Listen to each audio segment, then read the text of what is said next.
ओम शांति। 17/5/69 के अव्यक्त महावाक्य। जादू मंत्र का दर्पण। इस अव्यक्त मिलन के मूल्य को जानते हो? अव्यक्त रूप में मिलना और व्यक्त रूप में मिलना दोनों में फर्क है। अव्यक्त मिलन का मूल्य है व्यक्त भाव को छोड़ना। यह मूल्य जो जितना देता है उतना ही अव्यक्त अमूल्य मिलन का अनुभव करता है। अभी हरेक अपने से पूछे कि हमने कहाँ तक और कितना समय दिया है।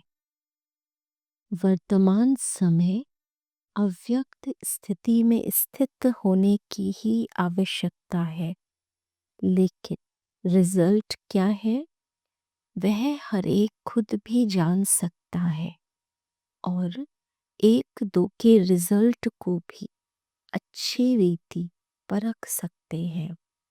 इसलिए अव्यक्त स्थिति की जो आवश्यकता है उनको पूरा करना है। अव्यक्त स्थिति की परख आप सभी के जीवन में क्या होगी वह मालूम है।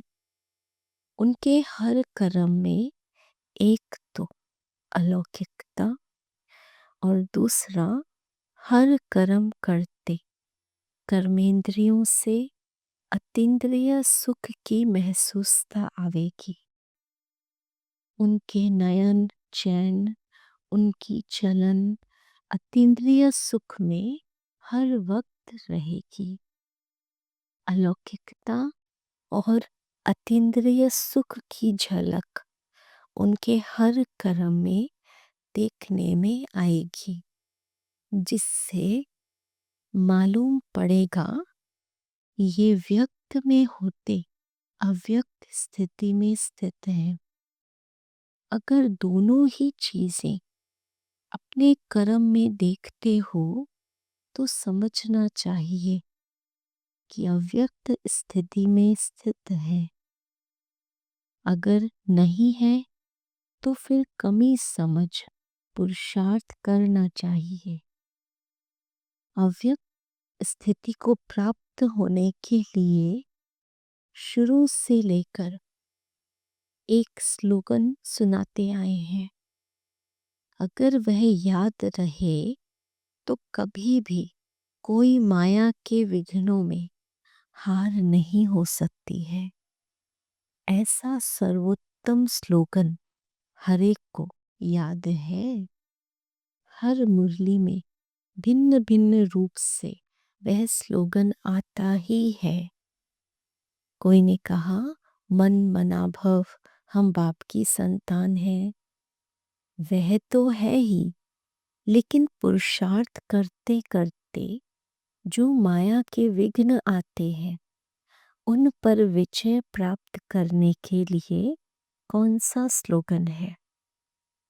स्वर्ग का स्वराज्य हमारा जन्म सिद्ध अधिकार है और संगम के समय बाप का खजाना जन्म सिद्ध अधिकार है। यह स्लोगन भूल गए हो, अधिकार भूल गए हो तो क्या होगा? हम किस किस चीज के अधिकारी हैं वह तो जानते हो, लेकिन यह सभी चीजें हमारा जन्म सिद्ध अधिकार है।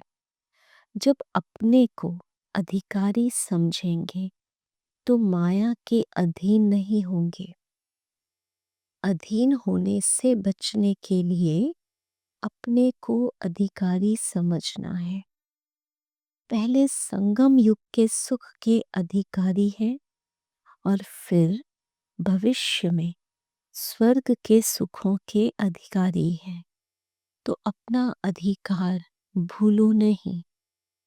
जब अपना अधिकार भूल जाते हो तब कोई न कोई बात के अधीन होते हो, और जो पर अधीन होते हैं वे कभी भी सुखी नहीं रह सकते। पर अधीन हर बात में मनसा वाचा कर्मणा दुख की प्राप्ति में रहेंगे। और जो अधिकारी हैं वे अधिकार के नशे और खुशी में रहते हैं, और खुशी के कारण सुखों की संपत्ति उन्हों के गले में माला के रूप में पहनी हुई होती है। सतयुगी सुखों का पता है? सतयुग में खिलौने कैसे होते हैं? वहां रत्नों से खिलेंगे। आप लोगों ने सतयुगी सुखों की लिस्ट और कलयुगी दुखों की लिस्ट तो लगाई है, लेकिन संगम के सुखों की लिस्ट बनाएंगे तो इससे भी दुगने हो जाएंगे। वही सतयुगी संस्कार अभी भरने हैं। जैसे छोटे बच्चे सारा दिन खेल में ही मस्त रहते हैं, कोई भी बात का फिक्र नहीं होता है, इसी रीति हर वक्त सुखों की लिस्ट, रत्नों की लिस्ट बुद्धि में दौड़ाते रहो, अथवा इन सुखों रूपी रत्नों से खेलते रहो, तो कभी भी ड्रामा के खेल में हार न हो। अभी तो कहाँ कहाँ हार भी हो जाती है। बाप दादा का स्नेह बच्चों से कितना है? बाप दादा का स्नेह अविनाशी है, और बच्चों का स्नेह कभी कैसा रहता है, एक रस नहीं है। कभी तो बहुत स्नेह मूर्त देखने में आते हैं, कभी स्नेह की मूर्ति के बजाय कौन सी मूर्त दिखाई पड़ती है? वह तो स्नेही है, वह तो संकटमयी। अपने मूर्त को देखने लिए अपने पास क्या रखना चाहिए? दर्पण। दर्पण हर एक के पास है। अगर दर्पण होगा तो अपना मुखड़ा देखते रहेंगे, और देखने से जो भी कमी होगी उनको भरते रहेंगे। अगर दर्पण ही नहीं होगा तो कमी को भर नहीं सकेंगे। इसलिए हर वक्त अपने पास दर्पण रखना, लेकिन यह दर्पण ऐसा है जो आप समझेंगे कि हमारे पास है, परंतु बीच बीच में गायब भी हो जाता है। जादू मंत्र का दर्पण है, एक सेकंड में गायब हो जाता है। दर्पण कैसे अविनाशी कायम रह सकता है, उसके लिए मुख्य क्वालिफिकेशन कौन सी होनी चाहिए? जो अर्पण में होगा उनके पास दर्पण रहेगा। अर्पण नहीं तो दर्पण भी अविनाशी नहीं रह सकता। दर्पण रखने लिए पहले अपने को पूरा अर्पण करना पड़ेगा, जिसको दूसरे शब्दों में सर्वस्व त्यागी कहते हैं। सर्वस्व त्यागी के पास दर्पण होता है। अव्यक्त मिलन भी वही कर सकता है जो अव्यक्त स्थिति में हो। वर्तमान समय अव्यक्त स्थिति में ज्यादा कमी देखने में आती है। दो बातों में तो ठीक है, बाकी तीसरी बात की कमी है। एक है कथन, दूसरा है मंथन। ये दो बातें तो ठीक है ना, ये दोनों सहज है। तीसरी बात कुछ सूक्ष्म है। वर्तमान समय रिजल्ट देखते हैं, मंथन से कथन ज्यादा है। बाकी तीसरी बात कौन सी है? एक होता है मंथन करना, दूसरा होता है मगन रहना। वह होती है बिल्कुल लवलीन अवस्था। तो वर्तमान समय मंथन से भी ज्यादा कथन है। पहला नंबर उसमें विजयी है, दूसरा नंबर मंथन में, तीसरा नंबर है मग्न अवस्था में रहना। इस अवस्था की कमी दिखाई पड़ती है, जिसको भरना है। जो मग्न अवस्था में होंगे उन्हों की चाल चलन से क्या देखने में आएगा? अलौकिकता और अतीन्द्रिय सुख। मग्न अवस्था वाले का यह गुण हर चलन से मालूम होगा। तो यह जो कमी है उसे भरने का तीव्र पुरुषार्थ करना है। पुरुषार्थी तो सभी है, तब तो यहाँ तक पहुँचे हैं। लेकिन अभी पुरुषार्थी बनने का समय नहीं है। अभी तीव्र पुरुषार्थी बनने का समय है। बनना है तीव्र पुरुषार्थी और बनेंगे पुरुषार्थी तो क्या होगा? मंजिल से दूर रह जाएंगे। अभी तीव्र पुरुषार्थी बनने का समय चल रहा है। इससे जितना लाभ उठाना चाहिए उतना उठाते हैं वह नहीं, वह हर एक को चेक करना है।